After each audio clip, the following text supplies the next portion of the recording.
afternoon, everybody. Welcome to the Smart Find Learn from the Pro webinar series. I want to welcome you today to our How to Increase Sales with the Power of Content Marketing in the digital marketing space. Thank you very much for attending. Before we get started, a few quick rules about how we're going to structure the webinar. First of all, what we'd like you to do is to hold your questions until the end. Having said that, feel free to ask questions in the questions area within the GoToWebinar control panel. You should be able to see a tab down below that says questions. It would be helpful if you put them over there because these questions will show up after the program later. If you're going to ask questions during the presentation, feel free to do so. Something may come up while we're talking, but please note that we won't answer the questions until after we have completed the presentation. With that said, I'd like to introduce you to our partners, Trade Press Services out of the Los Angeles area. Joining me today on this topic are Jerry Nyland and Jamie Paget. Jamie, did I say that right? Almost, Paget. Almost. You're gonna go straight up. No French involved in that. Okay. Let me start with the introductions here. First of all, Jerry Nyland is the president of Trade Press Services. She has more than 40 years experience in sales and marketing. She is an expert in that space, an entrepreneur, a consultant, author, and educator in marketing. She has been recognized as a top marketing communications professional by ABC, CBS, NBC, and Fox. Welcome, Jerry. Thank you very much. We're happy to be here. I'm glad you're with us. Joining Jerry is Jamie. She is a content strategist at Trade Press Services. The company is Trade Press Services, a marketing communications strategy firm that has helped companies in the B2B space, help them increase their visibility, credibility, name recognition in the marketplace for the last 25 years.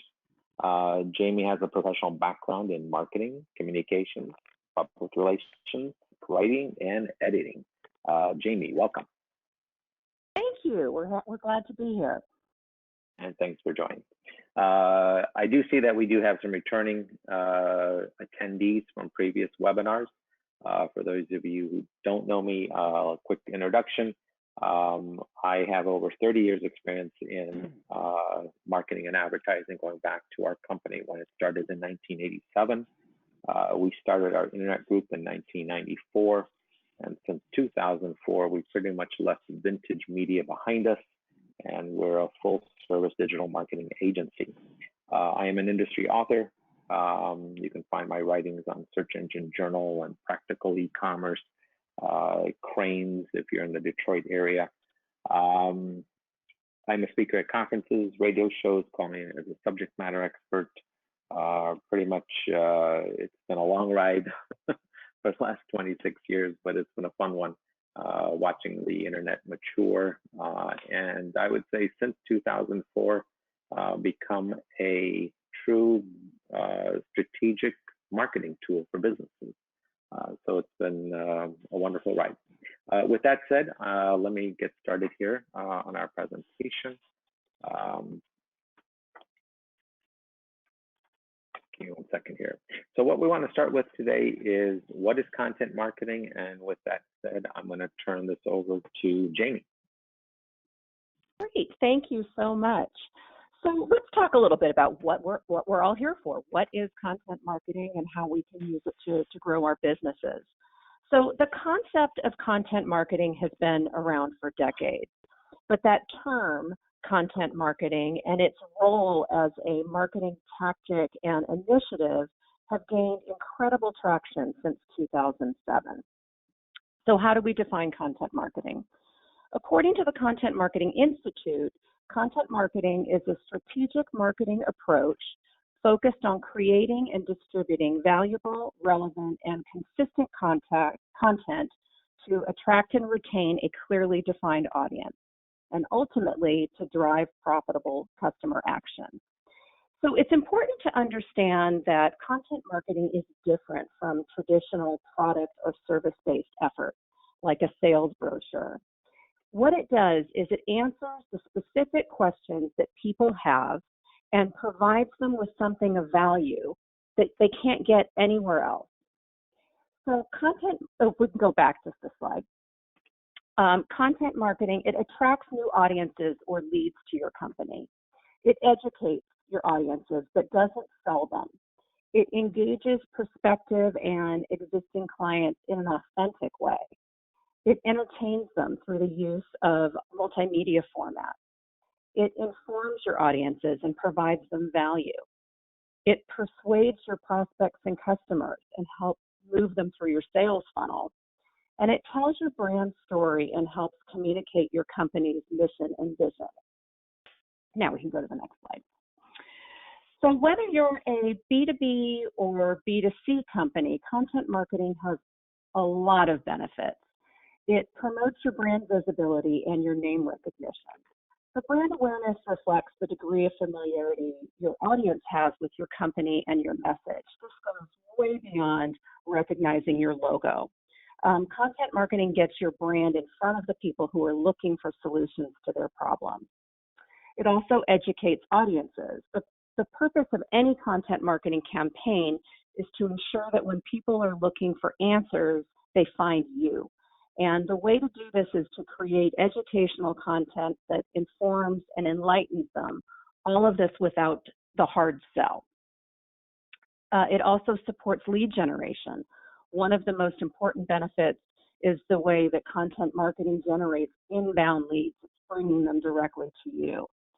It increases your search engine visibility. When you add quality and well-optimized content to your website, you're creating a larger digital footprint, and this increases the likelihood that you'll rank higher in search engines. It also establishes thought leadership. When you demonstrate your expertise in the marketplace, people will turn to you first when they're looking for solutions for their problems. Content marketing also develops relationships with your audience.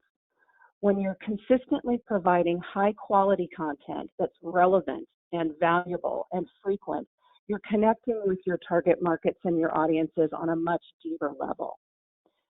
It also creates loyalty and trust. When you are offering content that provides valuable information and solutions to their problems, all of this without a sales pitch, you're building trust with your audiences. And those relationships that are built on trust are more likely to move beyond free advice and into a profitable relationship. It opens a line of communication through social media.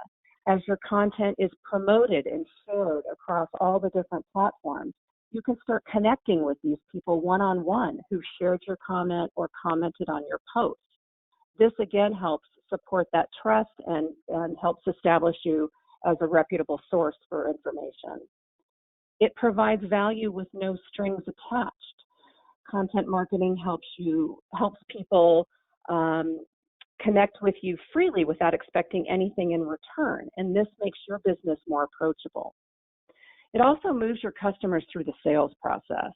In the B2B world, the average customer engages with 3 to 5 pieces of content before talking to a sales rep. Today's customers are really savvy. They're looking at multiple pieces of information and a number of different sites and sources before moving on to the next stage of any purchase journey.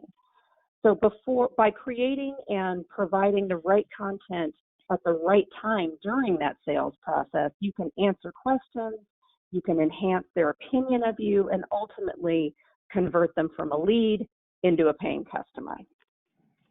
So let's talk about some of the different types of content that are out there for content marketers.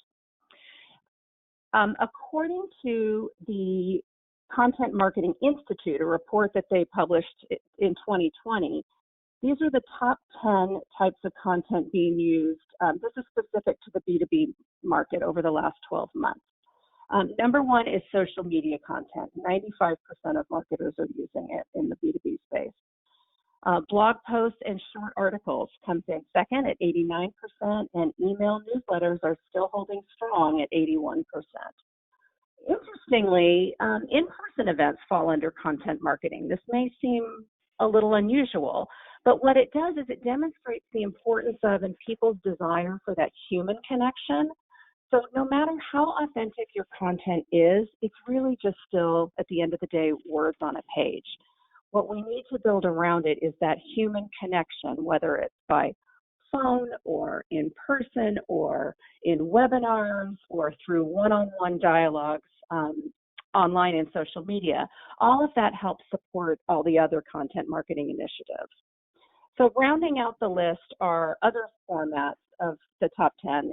They include videos, case studies, infographics, charts, photos, and other types of visuals that are data-based, webinars and online events, white papers, ebooks and guides.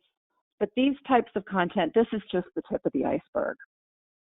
So some of the other types of content, we can go to the next slide, Melee. Thank you. Would be email campaigns, such as drip campaigns that are going out to prospects with valuable information, live streaming events and videos, long format text. And this includes articles and other pieces of material that are in excess of 3,000 words, podcasts, sales presentations, good old-fashioned print books are still around, research reports, success stories and testimonials, and of course your website content is essential for content marketing. So with that said, I'm going to turn it over to Youre Nylands and let her talk about how you get started building a content marketing program. Thank you, Jamie. You know, I've been in business a long time, and I know that sometimes getting started with a project can seem overwhelming. Remember the quote from Lao Tzu, "A journey of 1,000 miles begins with the first step." So here we are at the first step, which is developing your team. The value of developing a team comes from the understanding and recognition that the learning experience broadens everyone's knowledge. Dialogue sparks innovation and creativity. Depending on the size and structure of your organization, it might not be feasible to include all the disciplines and stakeholders listed here. But some of them include, marketing, sales personnel, your executives or thought leaders, writers, whether they're internal or external, your customer service team, product development folks, research and development individuals, even your existing customers, graphic designers, or other stakeholders in the organization.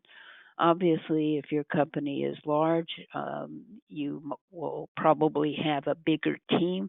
If it's small, it won't be so large. But you have to balance the team's composition with reality. And overload is one factor to consider. So remember to be efficient. Step 2. Okay, so we're going to talk about creating a plan. And, it's time to roll up your sleeves and get to work. We believe that content marketing is a plan within a plan. And when we work with clients who need an overall marketing plan, we provide an 8-step template that includes vision and mission, goals, strategies, tactics, a budget, a schedule, responsibilities, and monitoring and evaluation process. So that's a lot. If anybody's interested in seeing that template, you can send me an email. I'll be happy to forward it to you. But a content marketing becomes a plan within that plan, and you can follow that same template as a guide when you're developing your content marketing plan. keep in mind that a plan should be strategic, realistic, adaptable, actionable, and aligned with goals. This can seem overwhelming, I understand that, but it's important to set out a plan and make sure that you include your resources, the time, money, and personnel that you have available to you, because otherwise it will be so overwhelming and the plan will end up sitting on the shelf and nothing will happen if you don't consider those last three items: time, money, and personnel. Remember, in the beginning, you want to keep it simple. So in doing it, keeping it simple, you could focus on three essentials: frequency of contact. How often do you really want to communicate with your target audiences? What have you done in the past? What increases will not put too much stress and strain or burden on your team? Second aspect is messaging. This is key. What are your audience's interests, pain points, challenges, and things they care about? So messaging is really an important part of a plan. And then choosing your channels of distribution, which Maylee will be talking about in the next segment of the webinar. So we can go on to the next slide. Step 3 is getting buy-in. So you want to determine the best way to involve stakeholders in the decision-making process, and you want to communicate the plan throughout the organization. The value of getting buy-in is that it energizes and engages employees. Collaboration and the opportunity to provide input will give your participants a sense of ownership. And when people feel they have contributed to a worthwhile endeavor, they're more likely to support it. So that said, once you have your buy-in, make sure you communicate it throughout the organization. Step 4 is developing content. So, big step. So we identified 5 components of that process. Each of them is important in the content development process. So without gathering information, you're operating in a void. Information can include, but isn't limited to, the size and scope of your marketplace, the competition, research and data from trade associations and publications. So once you've gathered information, it's time to identify what your audience's specific and primary interests, challenges, and concerns are, and the opportunities you have to address them. When it comes to the third component, writing and creating content, whether you use an internal subject matter or external subject matter, remember that people buy products and services for one or more of 6 universal buying motives. So if you can appeal to someone's desire for gain, fear of loss, comfort and convenience, security and protection, pride of ownership, and satisfaction of emotion, those are the reasons that people buy products and services. So, for example, if we use an example of a Rolls Royce, nobody ever bought a Rolls Royce to get from point A to point B. They may have purchased it for pride of ownership or the satisfaction of emotion, which could be status, but it really has nothing to do with transportation. With any content development project, there are going to be several iterations. You want to review and revise. Having been in marketing for over 40 years, I know that every time I write a piece or read a piece from a client or from a writer, there are always changes I'd want to make.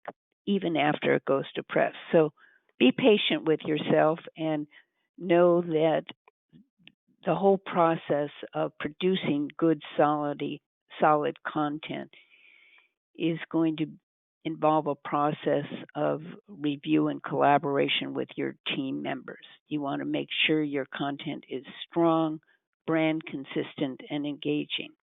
The last step, if we could go back one, Melee, is to publish and produce it. So whether that publishing means in a magazine, on your website, um, on social media, there are a variety of places to produce content, which Melee will be talking about later. Now we can go on. So as with any business endeavor, there are best practices that we talk about for developing content. So the first bullet point, deliver the right message to the right audience through the right channels at the right time. In real estate, you hear professionals say location, location, location. But in marketing, we say test, test, test. So this is an ever evolving process as new communication channels and formats enter the marketplace. So choosing a variety of marketing content formats, channels, and frequency based on defined target markets and their unique interests and challenges. You can post on Twitter several times a day and a blog every week, or some types of content might be less frequent. For example, thought leadership articles may be monthly, and longer format pieces such as white papers could be published twice a year.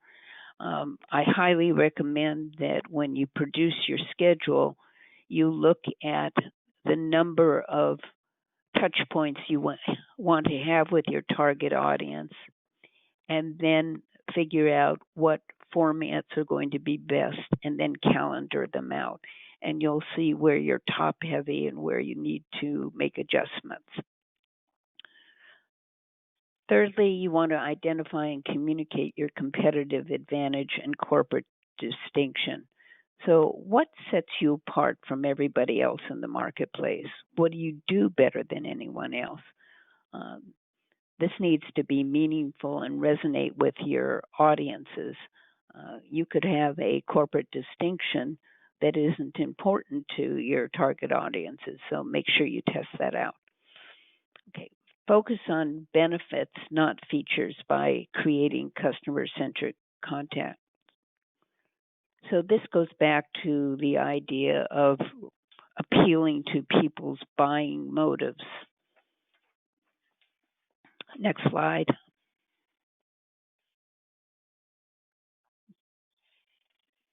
Melee? Next slide. Okay. We're going to monitor the competition. So I once heard a speaker say your competition can be your best friend.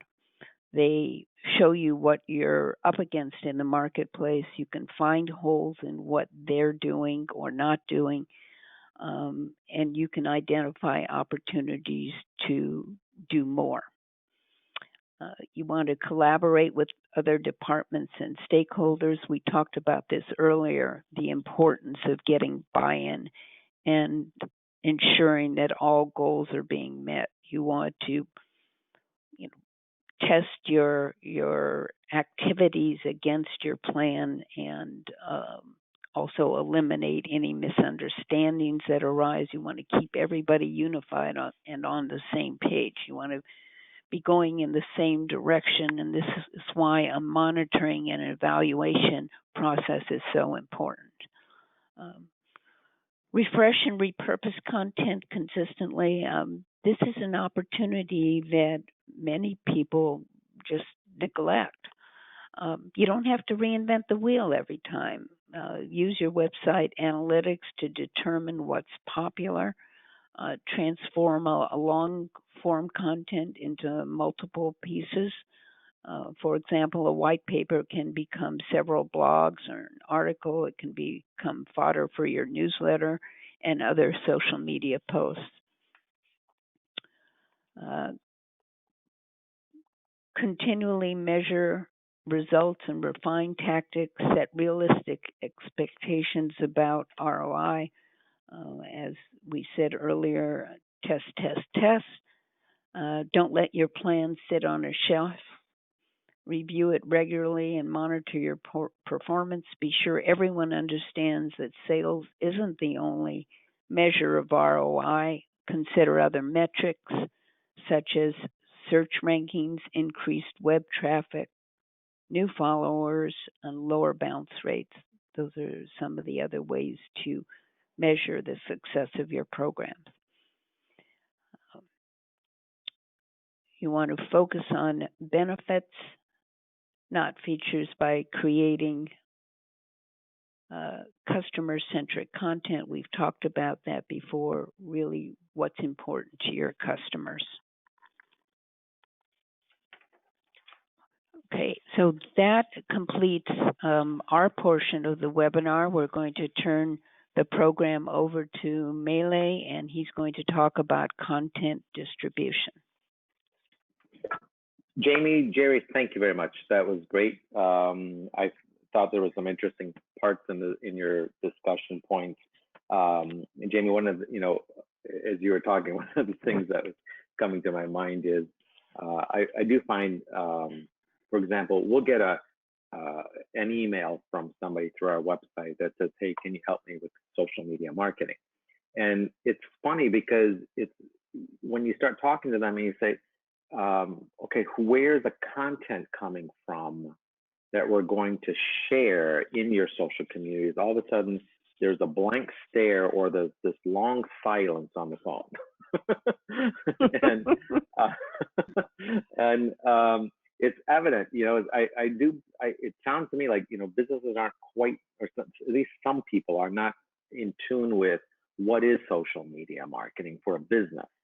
It's one thing when you're, an individual and you go on and you tell somebody that, you just bought new couches in your house or something along those lines. But it's another thing if you're a business and you're trying to share your expertise, your authority in what it is that you do. And that's not going to happen unless part of what you're sharing in social media marketing is your own content. And somebody has to write it. Somebody has to design it if it's a graphic. Somebody has to create it if it's a video, right? These different types of content is what you're sharing in social media marketing. And it certainly struck a chord with me as you were talking on that point. And I think Jamie and Jerry, you'll probably agree with me. If we go back 30, 40 years ago, and you take a look at a magazine, you're flipping through the pages, what was more important, the written article or that display ad next to it? I mean, and it was always the written article. It wasn't the display ad. The people were more interested in reading what was written rather than looking at an ad and then flipping the page. And I think that this is where this is how things have transformed as we went from that vintage media to digital media, and digital media now includes all this content that not only facilitates understanding your authority, but it also facilitates making sure that you understand, people understand who you are, and search engines allow you to get more traffic based on that content. So there's no question that content development is an important factor in this process. Certainly, Jerry, I think you made a point that I found very interesting too, which is we need to talk about benefits, not features. And I think a lot of businesses are more focused on features, what they do and how they do it, versus how is that going to solve a problem that a customer has or a prospect has that's arriving to them. So definitely good points all the way around.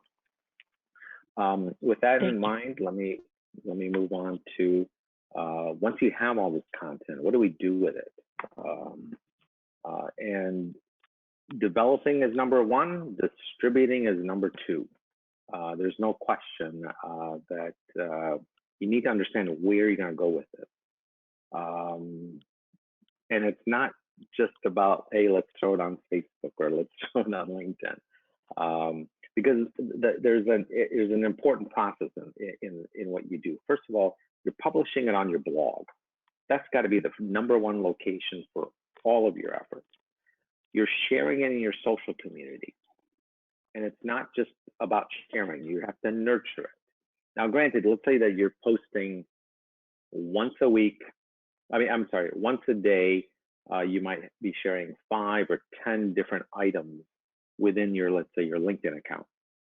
That's great, but pick one of those and nurture it. And we'll talk a little bit more about that in just a little bit, but that's an important part of this process.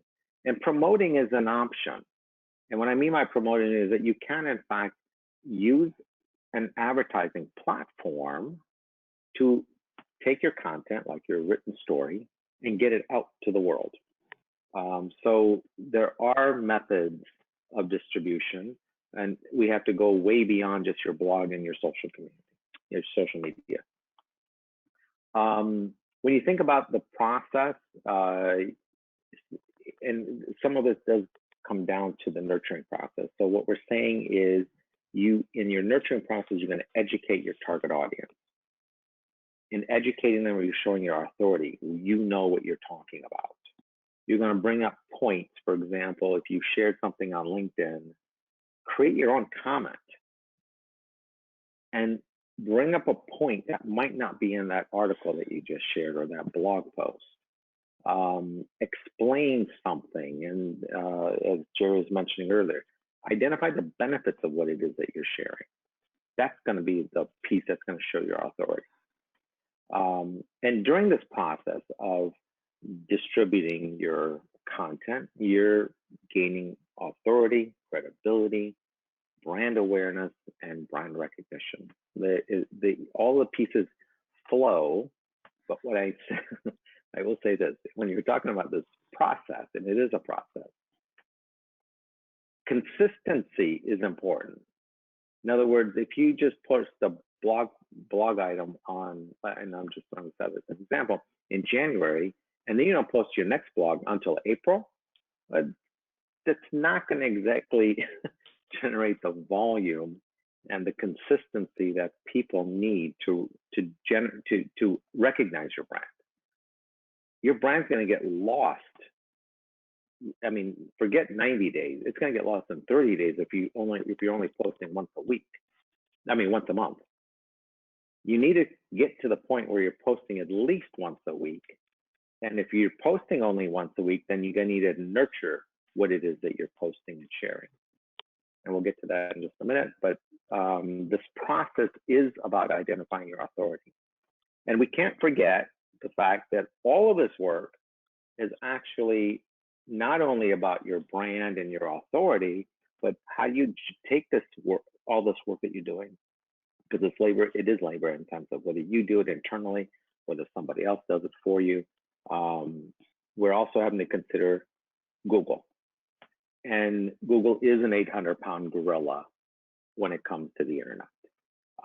Google changes an algorithm and it could turn into a bloodbath, which it has many times.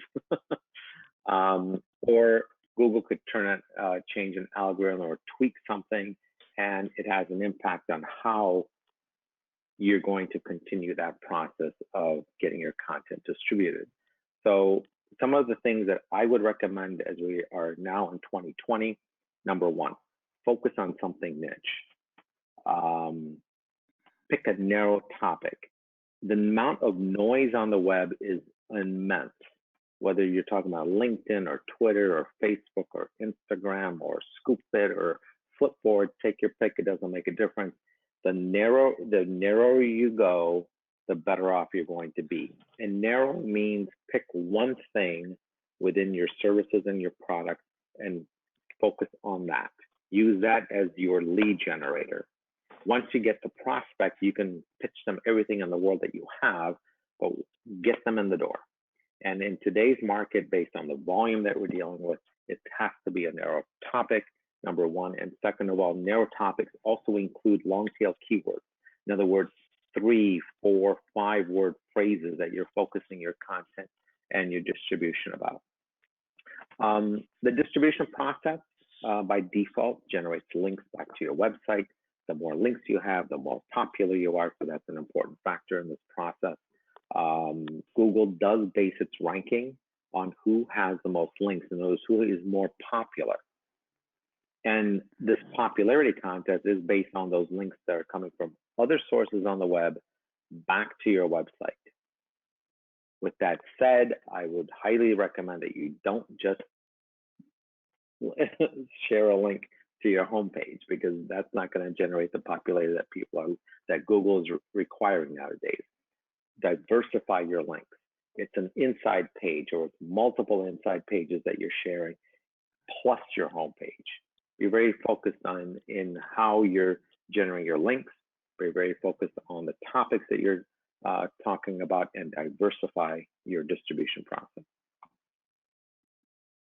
So if we take a look at ways of how you're going to do the distribution, let's talk about three major topics. Number one is what we call owned media, where you control where you're distributing to. Number two, it's about relationship marketing. I'll get into that a little bit more detailed. And then the last one is more about earned media relative to mentions. In other words, how do you get, let's say, a journalist to quote you in an article that they have in their publication, those types of things. As Jamie and Jerry were talking about earlier, you need to put a plan in place.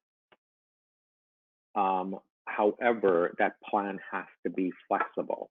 You cannot expect that you're going to make the best decision right off the get-go and expect everything to go exactly the way you thought it was going to be, because a high probability it's not going to happen. So you find a starting point. There's no version of digital marketing where there's an end point.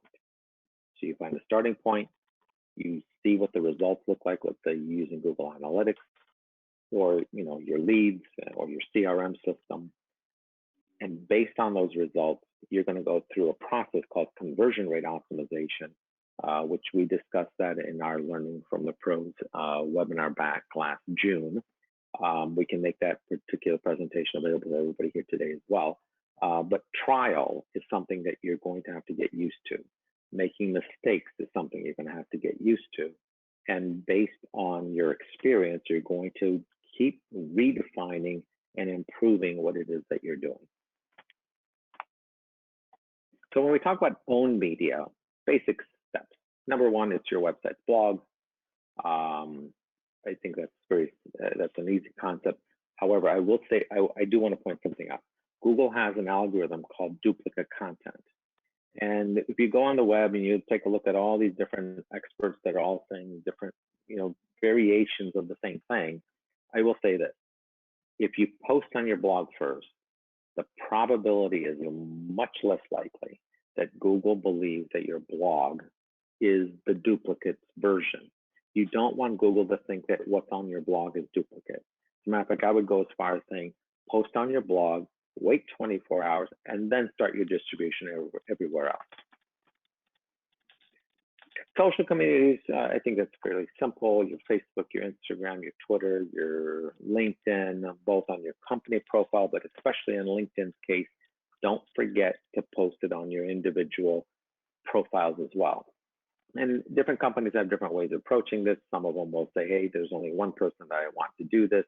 Other people say, hey, let's get 5 people involved in this.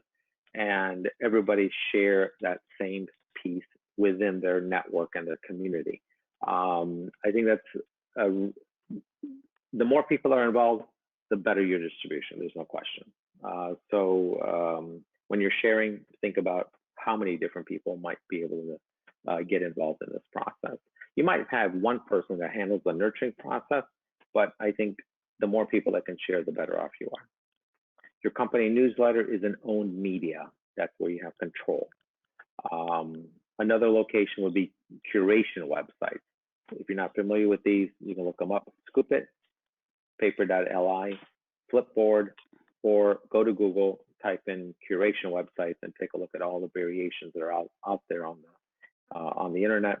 The Scoop It, Paper.li, and Flipboard are just some of the more popular ones. All of them have like millions of people involved in the sharing process. Flipboard in particular is quite popular, especially on mobile devices, and a central source for these types of things. When we share the presentation, everybody, some of the links that are in the presentation will be available to you as well, such as resources for article postings, which we have over here. And there's another one from Search Engine Journal of places that you can share your content above and beyond some of the ones that we just mentioned. Let's talk about earned media relative to relationships. At the end of the day, how well your content virally expands is going to be based on who do you have relationships with. I can tell you that I met somebody on LinkedIn, gosh, I'm going to say maybe about 5 years ago. She has her own digital agency in the New England area. I've yet to meet her or talk to her on the phone. However, we built a relationship on LinkedIn and we tag team each other. She posts something, I like it and comment on it, and then I tag other people that come into that. She does the same thing with things that I do. We also tag team each other, for example, on Twitter. Now, this is a very small example when I talk about relationship marketing and relationship development. However, this is exactly what I'm referring to, is that you have to build relationships in order to virally get your content out to the rest of the world. I mean, as you can imagine, there is no endpoint. This is an ongoing process. If you're a business, you need to find a person within your staff whose responsibility is spend 30 minutes, for example, to manage, maintain, and find new relationships. Especially, for example, in the B2B world, when you're talking about LinkedIn, definitely an area that you can get involved in. I would suggest using LinkedIn to find brand advocates, social influencers, journalists, and bloggers. Develop those relationships, get them to mention you or write entirely about you so that they can talk. Their distribution ends up in a different network altogether.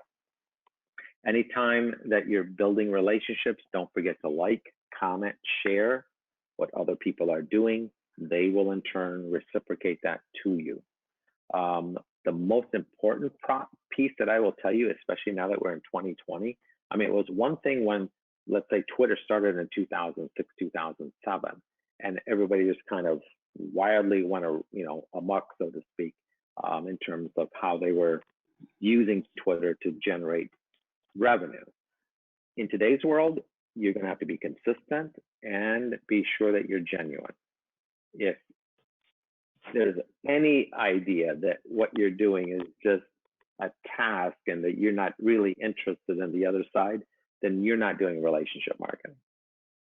So a few things to think about in that regard. The last one in terms of earned media are mentions. I talked about that a little bit ago in terms of bloggers and journalists, for example. However, I would highly recommend for everybody to sign up with Help a Reporter. It's free. You sign up as an expert, so to speak. So when a reporter is looking for information for their articles, you get it varies, but you can get emails from them daily that say, hey, these people are looking for these types of topics, and if they match what your expertise is, you can actually reply, and they will in turn include you in what they write. These are ways to get your word out.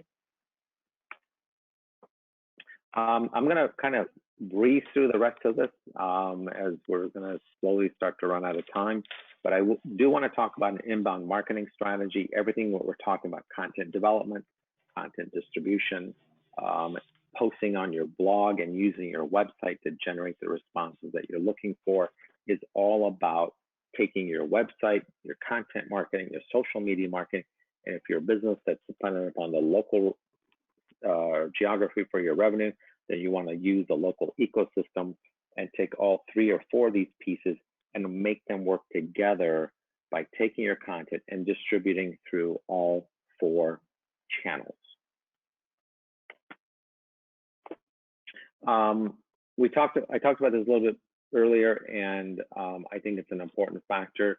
There is an article that I wrote together with another individual about nurturing your social media. In other words, just sharing blanketly in your social accounts is nothing more than what I call passive social media marketing. And that only gets you so far, especially with all the noise that's out there. The question is, how do you need to pick one thing, and I'm going to use LinkedIn again as our example here, especially in the B2B space. Pick one thing that you're going to nurture. And that nurturing process is about you posting it, writing a comment. As you comment, tag, let's say 5 people. Be very careful not to tag more than 10 people, for example, because LinkedIn has gotten savvy to the idea that people are spamming using the tagging system. So you don't need to go nuts with it. Tag 5 people that you know that are likely to respond. Get them to comment, to get them to like. You need to be sure that you're liking and commenting what they're saying. And every time you comment, be sure that you're tagging another 3 to 5 people, for example. Pull in more people into that conversation so you're getting engagement. This is an ongoing process. So let's say that you posted one thing on Monday. Nurture that from Monday through Friday. Then you're done. On Monday the following week, you're going to post something new. You're going to nurture that. And that's your process in keeping your brand, your profile active in the social media world. Of course, none of this makes any sense unless we're talking about budgets. And to be perfectly honest with you, I don't see how any of this makes sense unless you have a budget somewhere in the tune of $4,500 a month. $1,500 a month is not going to do the trick because you've got writers and you have distributors. Whether you do it internally, whether you hire somebody, you need to consider a budget that's going to get that brand in front of people. It's going to be about getting that brand recognized. And $500 is not going to do it. $2,000 is not going to do it, because at the end of the day, if you think about this process that Jamie, Jerry, and I just talked about, it's labor intensive.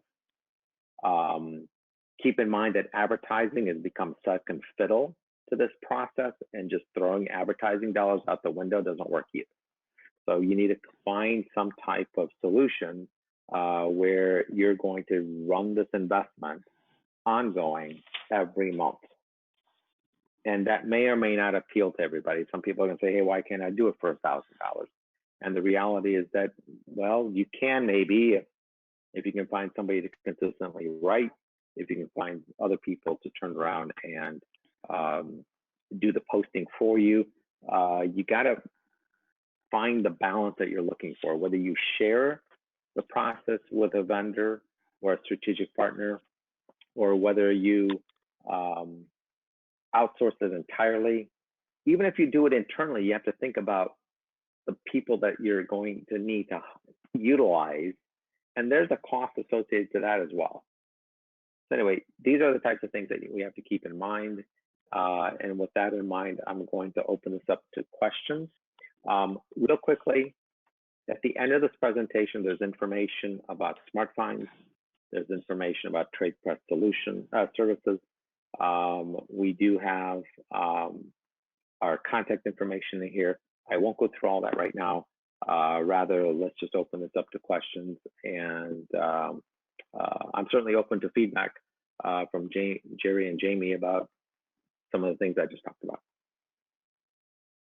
Maylee, I'd like to hop in with a question, if that's okay. Sure, You talked quite a bit about Google and the algorithms and how it's reading our content that's out there.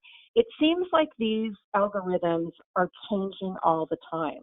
So how does a content developer stay on top of this? How does a marketer stay on top of it so that we know how we need to craft our content to maximize its Google recognition?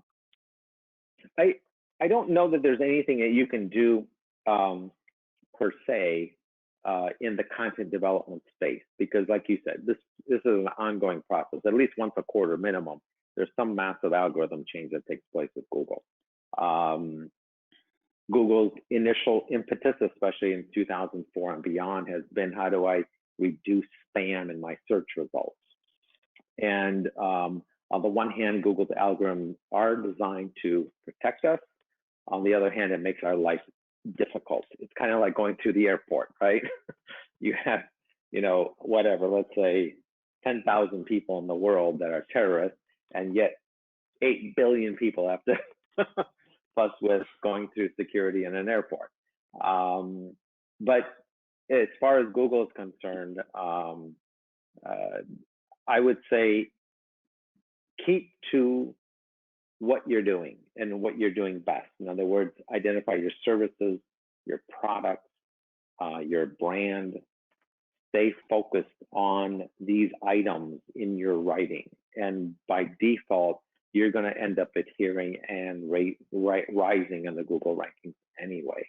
I think a lot of businesses do get a little too focused on the idea that, hey, Google made a change and now I got to twist something. And perhaps that's not the case. I think, I'll give you an example. We started, I'm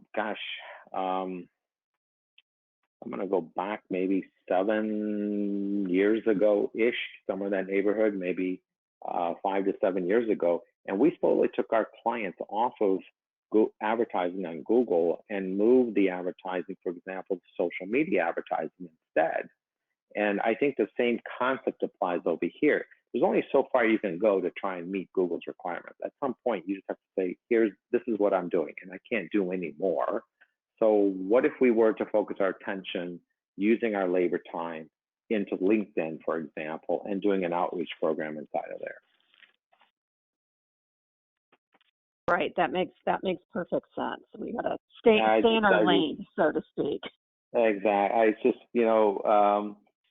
let's just say that we've become very numb to the idea of algorithm changes on Google. It's like, how far do you take this, right? With that in mind, we do have a couple of questions. Let's go ahead and get started with this. First of all, I want to welcome Jeff. Jeff has had me on his radio show before down in Tampa. As a matter of fact, Jeff, I think you and I need to do a webinar series together and talk about digital marketing certification, because every Tom, Dick, and Harry seems to put up a shingle and say I'm a digital marketer. Anyway, Jeff's question is, why is social media engagement declining? How can content strategy help? As you can imagine, when I get into these questions, I'll start answering questions in a heartbeat. But Jamie, Jerry, if you have any thoughts on that? Why is social media declining?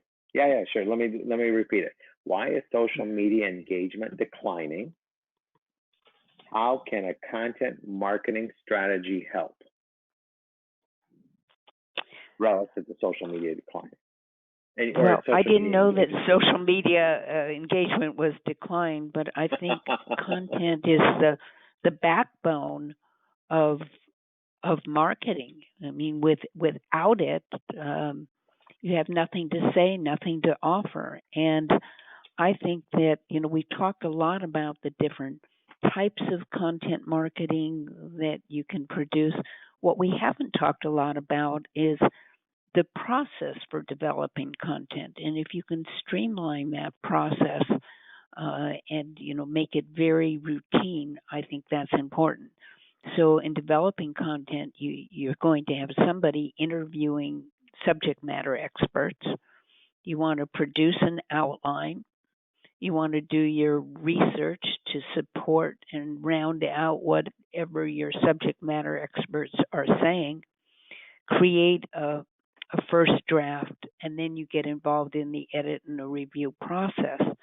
And I think by following a process, content marketing will become better and stronger and deliver on its expectations.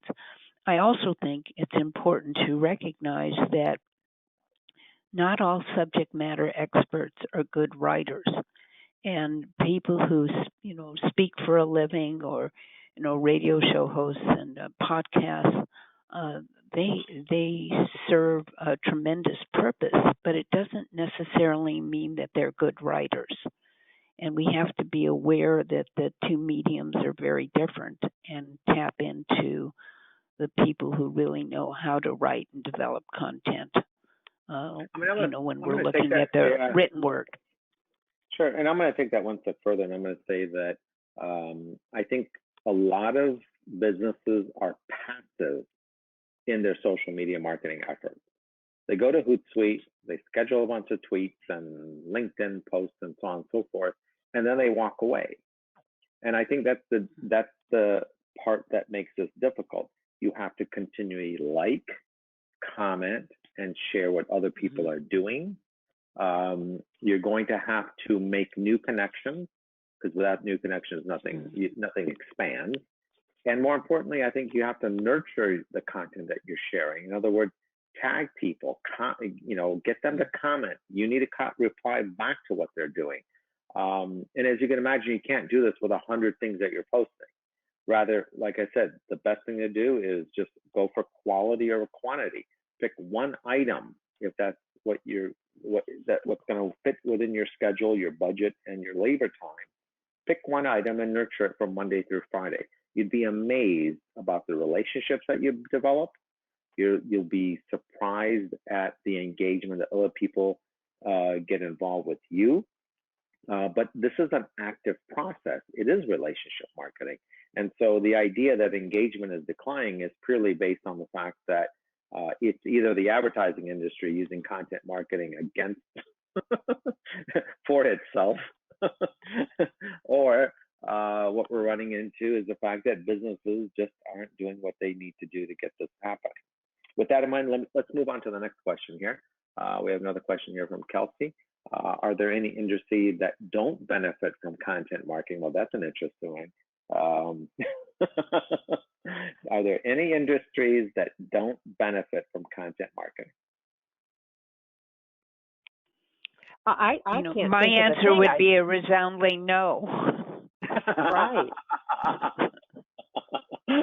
I think today's consumers, whether they're buying, like a ream of paper or a long-term contract or a trip around the world, they're craving information and reinforcement. So they're out there searching for information about those products and services, and that's where content comes into play. So I would agree with both of you and say absolutely not, that everybody can use content marketing in some way, shape, or form. Well, we could redefine the question here and say that certain types of content may not be amenable to all industries, for example. And and just because we're from the Motor City, I can tell you that we always have worked with manufacturing companies, for example. And manufacturing companies, I will tell you, are horrible at the idea of being able to develop video content. So video content for them doesn't work very well. I mean, what is it that they're going to, the video to them is a difficult process. They want to take, video of how they manufacture X, Y, and Z widget. And how far do you take that? I mean, it's not that exciting. It's not very sexy. So, I mean, I would go as far as saying there might be certain types of content not appropriate for certain types of industries. But Jamie and Jerry, I'm certainly along the lines that everybody needs some type of content. I can go back 40 years ago, and there's always some content that's out there, whether it's your brochure, right? Your business card, it's your radio ad, it's your TV ad, it's your article that's in a publication, a newspaper. There's content always out there for everybody. Right. One more question here. Hold on. Actually, a couple more, looks like. How do you prioritize the social media? How do you prioritize which social media is best for B2B manufacturing companies? And this is coming from Ed. Thank you very much for joining us today. I mean, I would say that based on how things have progressed, LinkedIn is going to be at the top of that list for B2B. I mean, what do you guys think? Absolutely. I think that's really where people are hanging out, so to speak, in the B2B space. We found it extremely helpful. Don't you agree, Jerry? Absolutely.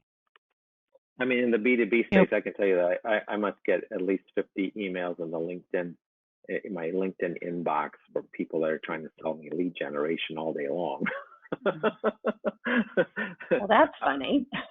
Well, I'm using that as an example relative to the fact that I don't get that in Facebook. I don't get it in Twitter.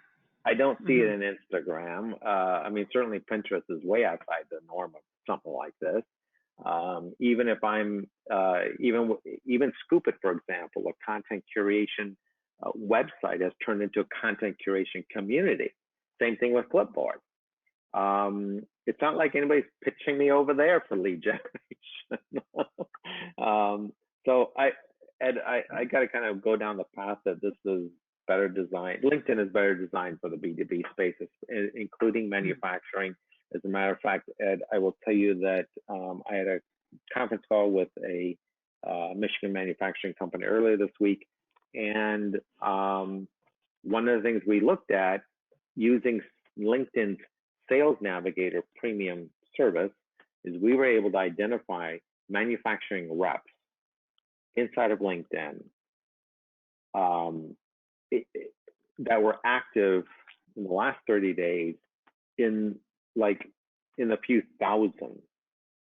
And that was just for the United States after we narrowed our search. And so my thought is I got to stick with the idea that LinkedIn is number one here.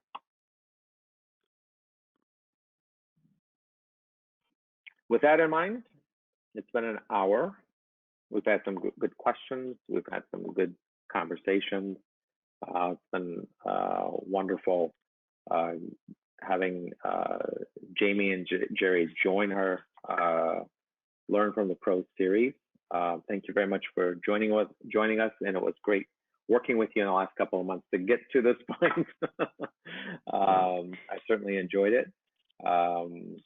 With that in mind, I'd like to thank everybody who's attended. And sometime in the next 24, 48 hours or so, we're planning on getting this recording made available to everybody that registered. The presentation will be made available to everyone as well. Very quickly, everybody, Smart Finds looks at itself as a strategic partner. We don't see ourselves as a vendor for any businesses.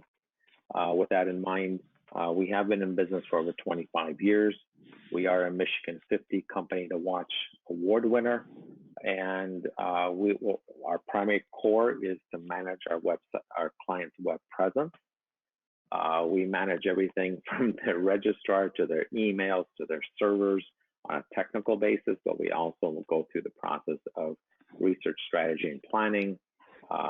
We handle clients from a very broad spectrum that include global companies such as BASF Chemicals. We've worked with McCann Erickson, for example. We've worked with Guardian Industries. These are all very large companies, but we've also worked with regional companies, franchisees, as well as national companies as well. Our company is broken up into six distinctive areas. Research, strategy, planning, which I mentioned. We do have a technical group relative to technical development for websites and or technical services, a creative team, obviously our content marketing and inbound marketing and social media team, and all things marketing process related. But then we do separate that out from our advertising team, whether that's through AdWords or advertising in social communities or magazines, etc. Since 2008, the world is also geographic. Search results are based on geography. They are no longer national. So whatever search results are local to you is what you get first. And with that in mind, businesses that are dependent on the local geography for their revenue need to consider the local ecosystem in this process. And of course, none of this works unless you measure it, analyze it, and more importantly, interpret what the results have to say to you so you can start making changes and continue with the process. With that in mind, feel free to reach out to me directly. My phone number is over here. My email address is here, our website, and you can contact me directly at any of the social communities, including following our company at the various social community links down below. With that in mind, I'm going to turn this over to our friends at Trade Press Services. Thank you very much. We appreciate the opportunity to work with you on this webinar. It's been very informative, and we enjoyed the process. You and your team are great to work with. Trade Press Services, similar to you, has been in business for 25 years. We started out writing and publishing articles, and that was our sole purpose. With the expansion of the internet, publishing has changed, and we've reinvented ourselves as well. So our vision is really to be the partner of choice for companies that want to grow and thrive in any marketplace. And to do that, we provide 3 basic services: writing, media outreach, and marketing support. I think it's the marketing support that separates us from other types of firms that also do writing and media outreach. So in terms of writing, we develop content for business, scholarly, and trade magazines articles, white papers, case studies, success stories, press releases, press kits, books and ebooks, blogs, newsletters, audio and video scripts, website content, and corporate presentations, or anything else that clients ask us to write about. I think the one exception is we don't write ad copy. In terms of media outreach, we provide article placement and publication services. We develop media lists for clients. We distribute press releases. We help clients with speaking engagements, editorial calendar research, press interviews, social media planning, outreach and review, not on the same scale as you do. This would be for much smaller companies. We also work with our clients who are interested in producing webinars to help them with their content and media training. The third service, which is what we call marketing support, really is based on the concept that we believe every company needs a marketing plan. And whether a client needs marketing plan development or evaluation or implementation, we can help in all 3 areas. We can do a competitive and SWOT evaluation to help clients understand the marketplace in which they're operating, sales lead identifications, surveys, conferences and trade show support and research, book promotion, and telemarketing programs. So those are all different types of tactics that a company might use that might be falling through the cracks, and companies could use some extra resources, arms and legs to achieve their goals. So that's an overview of Trade Press Services. We're very proud of our 100% success rate in getting clients articles published in magazines they target. We guarantee our work. If a client doesn't get an article published, or we don't get an article published for a client, we'll refund their money. 25 years in business, we've never had to refund any money. So that's an overview of who we are.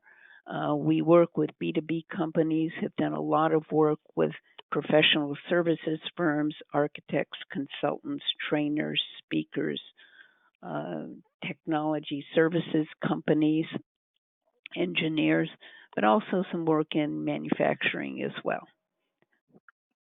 So that's who we are and what we do. Jerry, Jamie, it was wonderful working with you guys. Thank you very much. I'm glad you joined our series today. I think this is a very important topic that businesses, especially, unfortunately, our fellow baby boomers, seem to neglect. But the reality is this is something that they have to pursue, whether they like it or not. With that in mind, I'm going to shut down our webinar, and certainly we can touch base afterwards. Thank you very much again, guys. Okay. Thank you. Thank Bye-bye. you.